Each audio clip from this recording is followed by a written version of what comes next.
Yeah, I'm Mick Dodson. I'm the Director of the National Centre for Indigenous Studies here at the ANU, and I'm a Professor of Law at the College of Law. I'm from Broome in Western Australia. My people are the Yari people, traditional owners of the land and waters around the Broome area.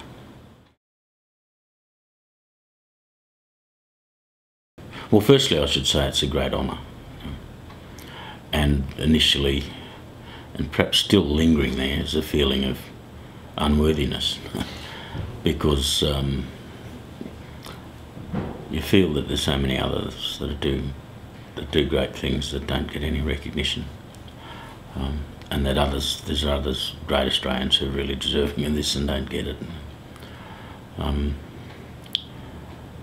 But what would be the most meaningful thing for me at the end of all of this is if we can, my concentration's been on schooling education, and if we can make a difference to those kids who are missing out now because of what I've done this year and the encouragement I've tried to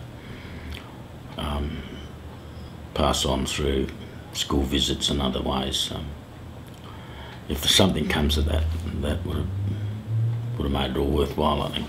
Now, there are some significant highlights through the year. I think just about every school visit must have gone 60, I guess. I haven't really kept count, but every school visit's a highlight. I like all the schools, but particularly the primary schools, where kids are so fearless. They don't have any self-consciousness, and they ask you great questions, very hard-hitting questions sometimes. I've really enjoyed that. It's wonderful going to schools, and and not only a highlight, but it highlights to me that we've got some pretty good people coming through. We shouldn't be too worried about the future of our country. I think these kids as adults are going to do a good job. Well, I always have a sense of hope.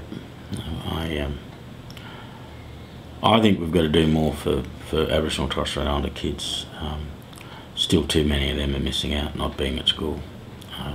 Or if they go to school, they're not going to school on a regular basis. They're not staying on at school, they're not completing. That's not good for us. We need to improve our performance with Aboriginal and Torres Strait Islander kids, but also other kids who are disadvantaged. It's not just Indigenous kids who are missing out. There are other kids who are missing out for similar reasons that Indigenous kids are missing out, and we need to deal with those things. Well, there are a multitude of reasons that started lack of investment for decades and decades, particularly with Indigenous kids who live in rural and remote areas. The investment hasn't been put into the schools and other infrastructure that is required, and now we're paying for that. Also, it's a general level of disadvantage people have. They're generally living in poverty. They have poor employment records. Many are living off social security benefits. They're not very healthy. They've got health problems. There's a swag of other problems, socio-economic problems. There's violence, there's drug abuse, there's too much alcohol. All these things, that sort of environment for kids, it's not conducive to them getting a good education. So the problem needs to be tackled on all fronts. It's not just a matter of getting the kids along to school. A lot of the reason that they're not coming to school or not performing at school has to do about what's happening at home. So we're going to help people fix up the home situation as well, if we want to really, if we're going to stop letting these kids down. Being Australian of the Year opens a few doors. it can help you pursue things. And I've been pretty much single-minded in looking at schooling, you know, the kindergarten through to year 12. That's where my focus has been. And you know, there are a lot of people in the system that know we can improve it, and if my voice helps, that'd be great, because we certainly need to lift our game. We're not the worst in the world, we're not the best in the world, but we don't want to risk the possibility of being called mediocre, because I think we can do a lot better. And education is so pivotal to everything else. You know, it's a good education that equips you for life, that gives you pride in your identity and background, your culture,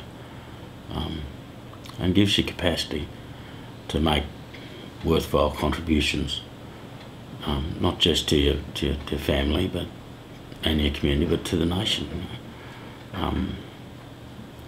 That's what education's about. That's its potential, its possibilities. And you don't have to relinquish your identity to do that. I love being Australian, I love being an Aboriginal Australian. But there's some parts and things that happen in my country that trouble me as an Australian. And as Australian of the Year, that I think